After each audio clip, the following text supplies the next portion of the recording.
continuamos en esta noche que está siendo sumamente interesante y más interesante ahora todavía porque vamos a seguir presentando, como siempre hacemos, a grandes protagonistas de este programa, y es que estoy encantada con este espacio, el público también, por eso doy la bienvenida en esta noche nuevamente a Santiago Soler, que nos acompaña ya con tantas curiosidades, con estas cosas de nuestro día a día.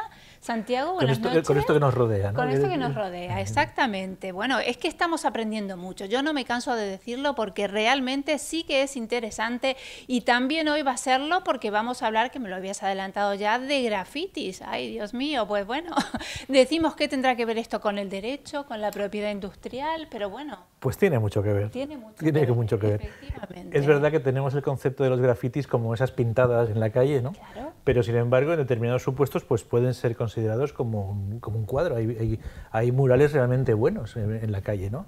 Entonces, bueno, siempre que existe una obra, una creación, pues se generan unos derechos para el artista. Que aquí la peculiaridad, como iremos viendo a lo largo de la noche, ¿no? Pues es que, claro, tenemos por un lado el dueño del soporte, que es el dueño del muro, y luego por otro lado el dueño de la creación, que es el que lo ha pintado. Pero bueno, la verdad es que los grafitis cada vez están teniendo más importancia, y de hecho ya en algunas ciudades como Madrid, Barcelona, París o Nueva York ya se organizan tours para ir a ver grafitis. De hecho yo os he puesto ahí dos fotografías, que salgo yo hace ya 3 o 4 años, estuve en Nueva York y me fui al Bronx a ver unos grafitis. Y bueno, pues nada, estamos viendo las fotografías ahora mismo, que bueno, mira. Sí, salgo ahí con gorra, con la gorra Santiago, puesta. Sí. Madre mía, bueno, alucino con estas cosas, te tengo que decir. Sí. Sí, la verdad es que, bueno, a ver, es para alucinar, pero vamos a aclarar un poquito para que la gente tampoco se líe Vamos mucho. a ello, sí. A ver, mira, si tú te compras unas zapatillas o una papelera o una televisión, tú puedes perfectamente coger, romperla, tirarla al suelo, pintarla, hacer lo que quieras. Eres como si dijéramos prácticamente el dueño absoluto de eso. Sí. Ahora, si tú tuvieras el suficiente dinero, que yo no lo tengo, no sé tú, para comprar el cuadro de Guernica de Picasso, aunque lo compraras físicamente, tú no podrías coger y romperlo, pintar encima, porque hay unos derechos que se llaman irrevocables, derechos morales, que son del autor. Y esos no te los puede vender, no puede renunciar a ellos. Entiendo. Y entre esos derechos, pues hay un derecho que es el que afecta sobre todo a lo que vamos a hablar esta noche, que es el derecho a la integridad de la obra. ¿Qué significa eso? Pues significa que nadie puede manipularla, romperla, modificarla, alterarla, dañarla, sin la autorización del autor. Entonces, claro, efectivamente.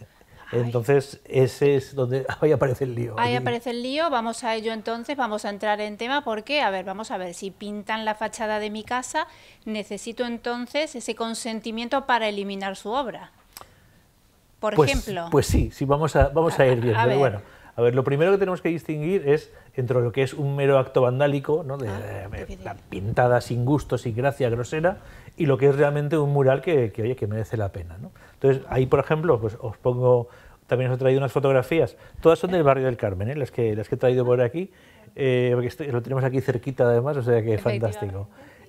A ver, estas dos primeras, pues yo no considero que sea arte susceptible de ser protegido, ¿vale?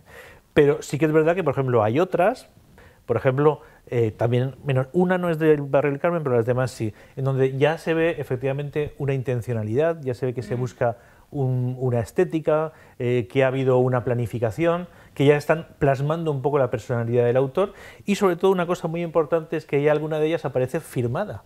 Ah, claro. Sí, que luego veremos, porque el graffiti tiene su origen en la clandestinidad y por tanto no se firmaba, pero ahora luego comentaremos, si da tiempo, una sentencia muy reciente que ha habido ahora de enero de 2025 de la Audiencia Provincial de Madrid, que ya da cierta cancha para que los grafitis se puedan firmar y no sea eso como autoincriminarte en un delito de haber manchado una pared, ¿vale? Pero bueno. Wow. Luego ya tenemos un paso más, ¿no? Que sería una fotografía que os he traído aquí de una pared que parece pues, un vergel, ¿no? Parece un cesto de frutas, que ahí ya claramente se ve que esto no es una pintada al vuelo, sino que ya se ha hecho una planificación, se ha buscado una estética, incluso ese graffiti está dotando de valor al muro donde se pone, ¿no? Y luego ya pasamos allá como siempre, subiendo escalones, ya pasamos a un supuesto que os he traído aquí también, que se llama el lanzador de flores, que ahí ya es de un grafitero muy famoso que se llama Banksy. Quizá la gente no haya oído hablar mucho de él, pero ya se cotiza en los mercados como arte.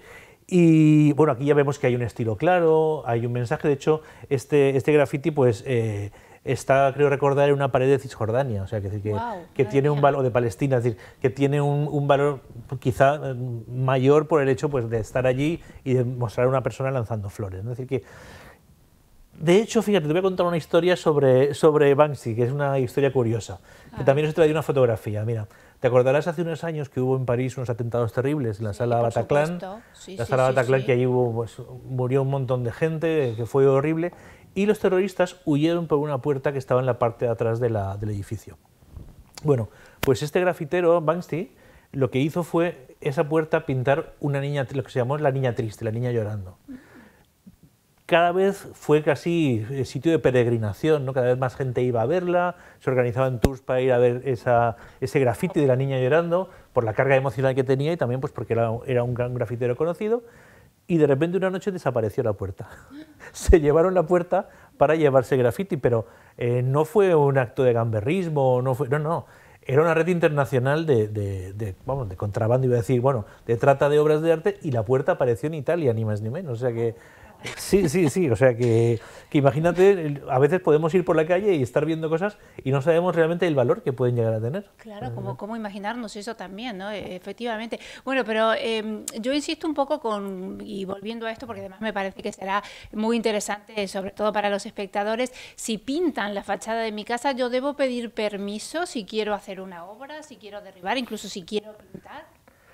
Pues aquí tendremos que valorar varias cositas. Atentos, ¿eh? Sí, atentos, porque a veces una metedura de pata puede costar muy caro, como luego veremos. Pues lo primero que hay que ver es saber si estamos ante un acto vandálico o ante realmente una obra, algo que pueda considerarse obra. Si es un acto vandálico, pues vamos a ver, por supuesto sin ningún problema, ¿vale? Lo segundo que tenemos que valorar es si nosotros otorgamos el consentimiento o no para hacer ese dibujo, ¿vale? Y lo tercero que tenemos que valorar es si lo que vamos a hacer pues es algo urgente, necesario, o simplemente pues que queremos repintar la fachada o cambiar la puerta y ya está. Okay. ¿Por qué lo digo? Porque en España hay poquitas sentencias, pero ya está habiendo sentencias de conflictos entre propietarios de un inmueble y dibujantes, y entonces de momento lo que se valora mucho es decir, bueno, lo primero, discernir si es una obra o no es una obra. Y segundo, si es una obra, vamos a ver, oye, ¿por qué vas a hacer tú esa reforma que necesitas hacer? Si el edificio está ruinoso y hay riesgo de que se caiga y mate a alguien, pues entre una obra de arte, un dibujo y que alguien pueda morir, evidentemente no hay color, ¿no? Lógicamente. Y luego también se valora mucho si hay consentimiento o no hay consentimiento. ¿Por qué? Porque si no ha habido ese consentimiento inicial, ese origen ilegítimo pues pesa mucho, ¿no? Entonces, aunque es verdad que se reconocen unos derechos del autor, sin embargo, si no valoramos los derechos del propietario, pues al final estaríamos casi como dando carta blanca para que cualquier persona entrara en tu casa, te pintara sin autorización y te limitara tus derechos como propietario. Entonces, ya sabes que siempre el derecho está un poquito buscando el equilibrio entre las partes, ¿no? Entonces, bueno, esas tres cosas son las que habría que valorar, lógicamente. Qué lío, ¿eh? Bueno, pues mira, el lío se puede hacer más lío aún, porque ese consentimiento que es tan valioso a la hora de valorar puede ser o de forma expresa, es decir, oye, que te encargo que me pintes la puerta del garaje, pero también puede entenderse en algunos casos como un consentimiento tácito, es decir, un consentimiento que simplemente no te has opuesto o no has puesto medidas suficientes y pues al final no has mostrado un consentimiento como tal, pero sí lo que has hecho ha sido permitirlo. Y aquí hay un caso muy famoso, que es que todos estos casos empiezan en Estados Unidos, ¿no? Y es un edificio que se llama Five Points. Te lo resumo porque es un tema un poco largo. Resulta que había un promotor inmobiliario que compró una cantidad de terrenos en una zona que estaba en Nueva York, en Brooklyn, muy degradada. Muy degradada eran todo fábricas abandonadas y pues había prostitución, droga, delincuencia, te puedes imaginar. Y había uno de los edificios que tenía muy buena visibilidad desde varios metros y trenes que entraban y salían de la ciudad de Nueva York. Y se les ocurrió ahí, pues empezaron a reunirse grafiteros a pintar. Y aquello que empezó a pasar, pues que la gente empezó a visitarlo, la gente empezó a ir. Total, que el promotor dijo, oye, pues esto está muy bien, porque mira, la gente viene y claro, el mundo de la droga, la delincuencia, pues huye en cuanto hay más movimiento de gente, y además la gente iba y veía las promociones que estaban haciendo y los jardines y tal, y al promotor le vino estupendamente, hasta tal punto que dejó hacer, ¿no? Dejó hacer, oye, pues seguir pintando, pues mira, yo os dejo que pintéis aquí, yo me hago el loco, no os digo nada. Cuando ya había urbanizado todo el entorno y fue a derribar la fábrica, los artistas le dijeron que de eso nada, que no la podía derribar. Y hubo un juicio bastante sonado en Estados Unidos. De hecho, os he traído aquí algunas imágenes de cómo estaba la fábrica, cómo se fue decorando. Algunos le llamaban la Capilla Sixtina del Graffiti, que a mí me parece un poco excesivo, ¿no? Y resulta que cuando los grafiteros le dijeron que no podía derribarlo porque ahí había unas obras de arte, pues el hombre no tuvo otra idea más que pintar de blanco todo el edificio, que os he traído también una fotografía de cómo quedó pintado de blanco. Ay, por favor, yo creo que pensó, muerto el perro, muerta la rabia, y lo que pasa es que la rabia no murió. No murió. Y se enfadó más aún. Y entonces, al final de la broma, pues le costó a este señor 6,7 millones de dólares por haber pintado los grafitis sin la autorización de los grafiteros. Hay que tener mucho cuidado, ¿no?, con esto de permitirlo, no permitirlo. Los permisos, entiendo que es el dueño del edificio quien puede o no, ¿verdad? Permitirlo, ¿no?, o impedir el graffiti. O pues podemos liarlo más aún. Más todavía, hay más todavía. Mira, hay un caso que ocurrió en Getafe. El ayuntamiento, pues como esto estaba de moda, el tema del grafiti, el arte urbano, sí, tal, pues digo, vamos a hacer un fin de semana de arte urbano. ¿Y dónde podemos hacer el arte urbano? Bueno, pues mira, el Polideportivo Municipal, que tiene unos muros grises enormes y tal, pues ahí para que puedan hacer, pues se designó una comisión, se designó, cómodamente, etcétera, etcétera, y se celebró el fin de semana y el Polideportivo Municipal apareció pintado absolutamente. Ay, ay, ay.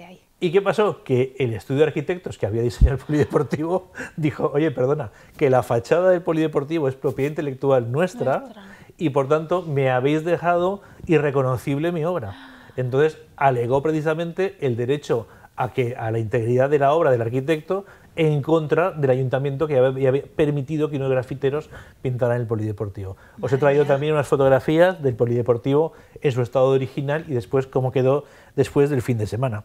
O sea que, como ves, aquí tenemos el dueño, el arquitecto, el grafitero, el lío está servido.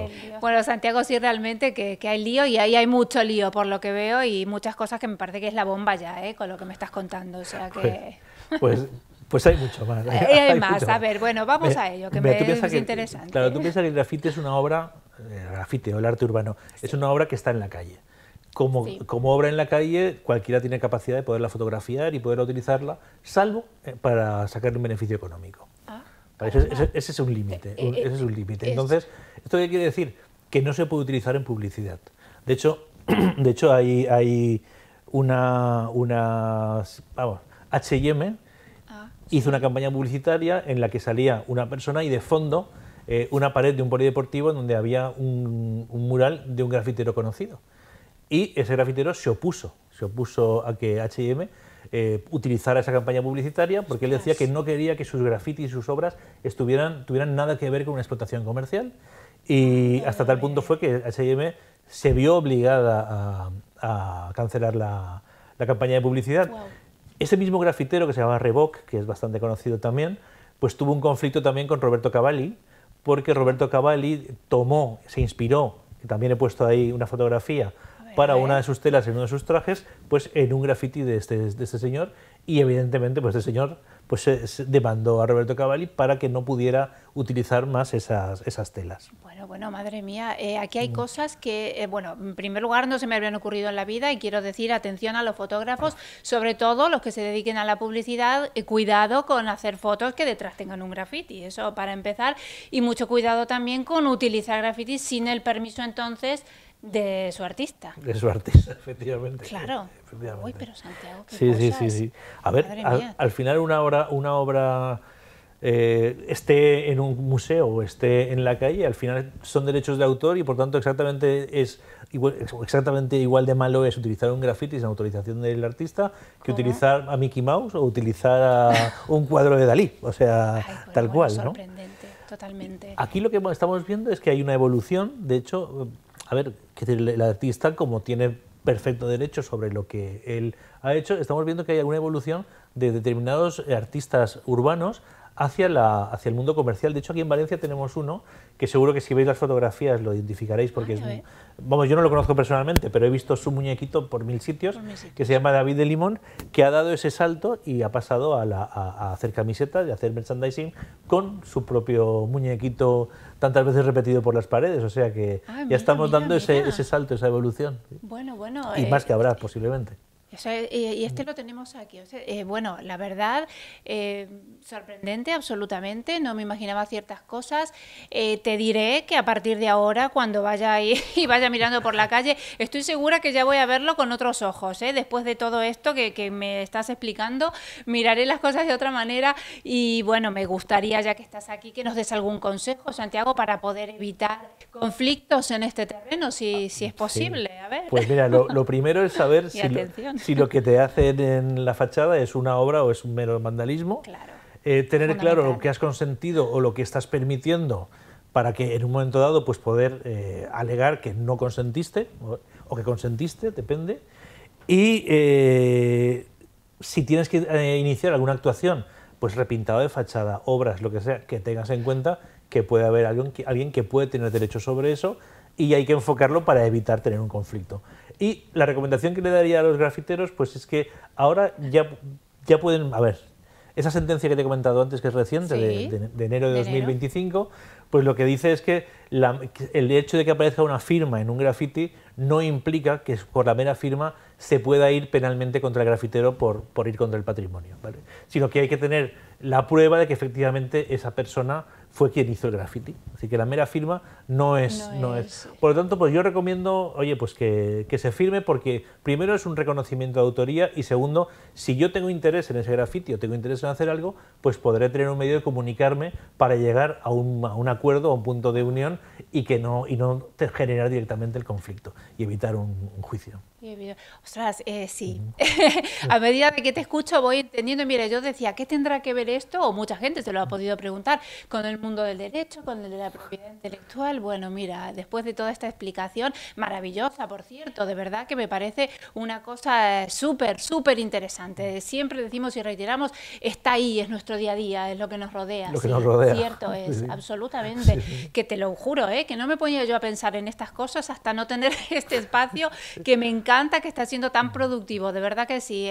Santiago se está llenando de fans de ese lado, no me importa decirlo, tengo un beso, la primera, pero de verdad es que es sumamente interesante, Santiago, wow. Pues oye, no sabes lo que me alegro de que mi trabajo diario interese a más personas. A mucha gente porque nos has abierto una ventana a un mundo desconocido que sin embargo no tenía por qué serlo, porque es eso, es que está ahí, es que es nuestra vida, nuestra rutina. Está ahí, efectivamente. Nos rodea. Bueno, pues me ha encantado este tema, creo que es súper actual, o sea que eso también me gusta muchísimo. Así que bueno, vamos a ver con qué nos sorprende Santiago en la próxima. Ahora yo no lo comprometo nunca que me diga. Ay, estoy barajando 2 o 3 cositas. Seguramente que sí, seguramente que sí. Bueno, pues ya sorpresa, que será en próximos episodios como siempre. Pues hoy muchísimas gracias, de verdad que me ha encantado, muy, muy, muy interesante, Santiago, gracias, de verdad, por tu compañía siempre en este programa.